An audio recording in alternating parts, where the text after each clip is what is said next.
This video is sponsored by Skillshare. What's up, y'all? Welcome back to Grand Central Station. I'm your host, an online file converter.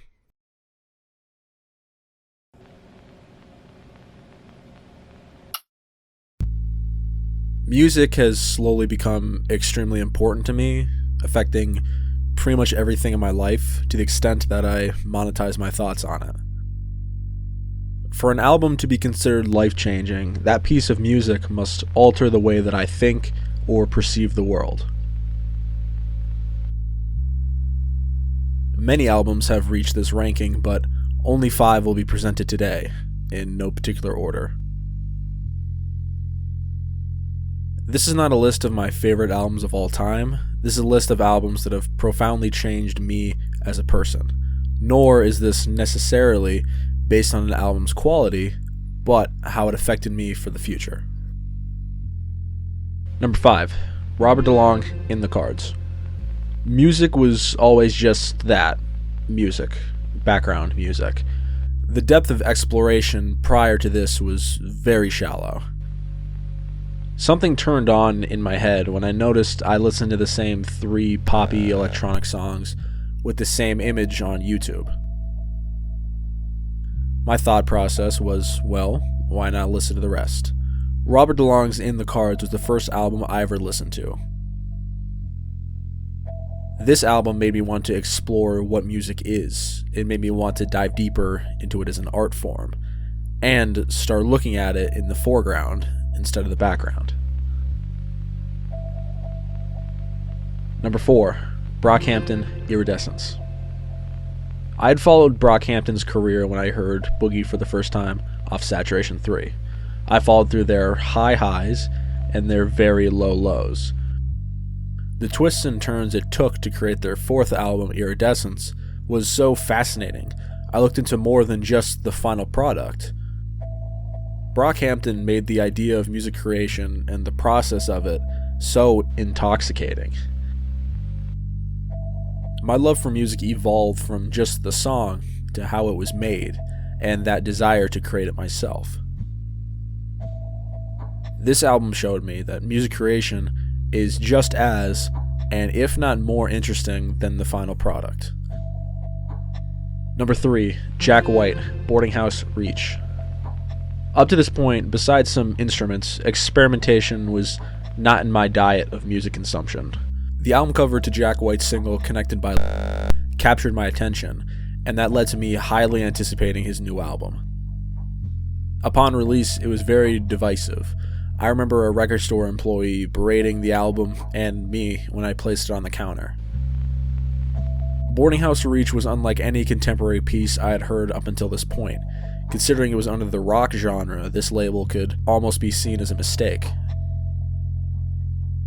I was so captivated by the risks taken here, and how many successful experiments were on this record, and I yearned for more of this. This album showed me comfortability breeds contempt, and only in the uncomfortable do risks get taken. Number 2. Everything, Everything, Get to Heaven. I'm picky. I'm a picky eater, I'm a picky watcher, and I'm a picky listener. Albums I love are constantly being brushed through with a fine-tooth comb looking for perceived errors. Meaning, I never loved all of the album. Until Get to Heaven. Not only is this my favorite album of all time, but this milestone was reached because it was the first album where I loved every song. Perceived error still exists. Nothing will ever be 100% perfection to me. But this art pop album is the closest thing I could find. This album showed me the best the musical world has to offer, as of now. Number 1. The Caretaker, Everywhere at the End of Time. This album is a rarity, because the reason it appears here has little to do with the actual music. I enjoy the music, even if the 6-hour runtime seems more like a challenge than a fun activity. In May of 2020, peak pandemic, I was isolated, lonely, and scared about the future. Not just the next few months, but the next few centuries, and I wanted to convey profound emotion. Everywhere at the End of Time seemingly fell into my lap, and after multiple listens and editing on a ripped-off Sony Vegas software, an MP4 was created. I put my thoughts, feelings, and fears on display for the world to see, and the world was very nice to me. The video gained a traction I would have never expected, and it currently sits at over 3 million views.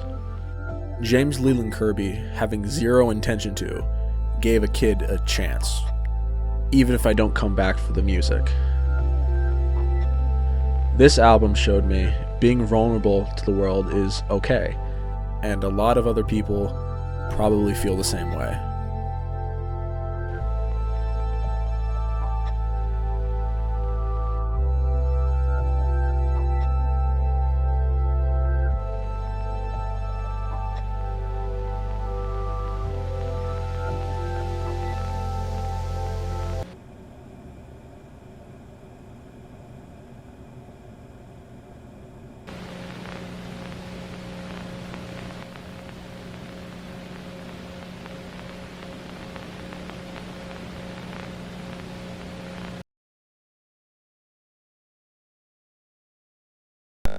A big thank you to Skillshare for sponsoring this video. The new year is here, so why not follow through on some of those New Year's resolutions of yours? A good one can be music production. And with Skillshare's expert classes, you can start right now. I mentioned this previously, but I am currently taking Grammy Award-winning musician Jacob Collier's Music Fundamentals course. Explore and create your unique sound. The music I made for this video was actually created from tips and tricks I learned when looking at experimentation and stepping out of the box.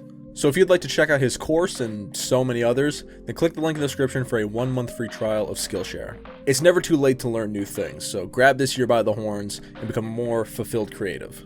Again, click the link in the description for a 1-month free trial of Skillshare and make 2023 your year.